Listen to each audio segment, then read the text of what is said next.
And lastly, I would just suggest that a difference between natural goodness and what you might call moral virtue or commitment to moral principles is that it not only constrains, it not only extends, but it transforms our moral vision. So you have this expanding circle of moral concern from tribalism to larger groups, to nations, to finally, in some traditions, to love your enemy love.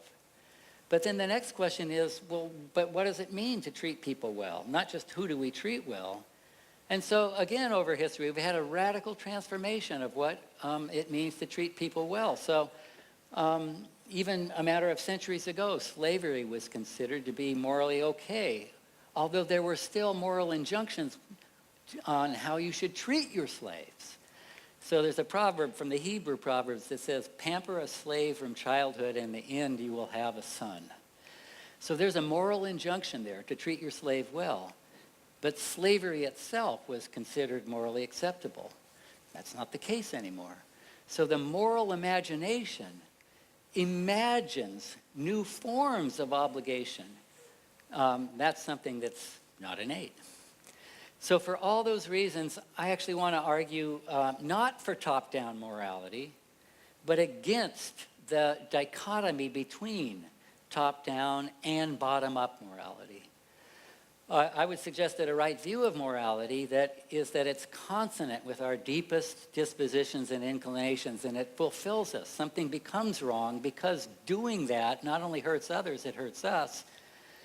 But who we are, in fact, isn't sufficient to seamlessly generate by sentiment alone the highest moral ideals and norms.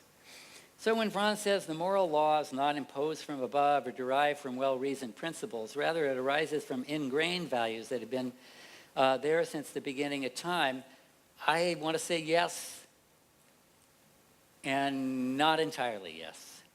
That it's consonant with ingrained principles that have been there since the beginning of time.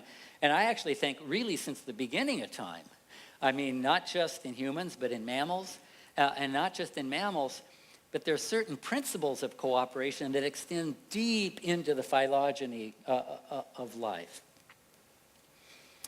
So it arises from, maybe not, but is consonant with.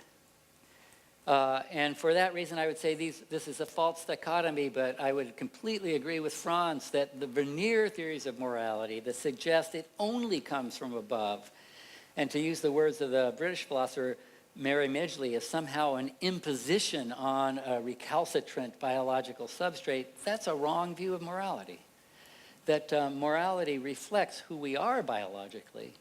And in fact, leading a moral life we can expect it to contribute to our flourishing.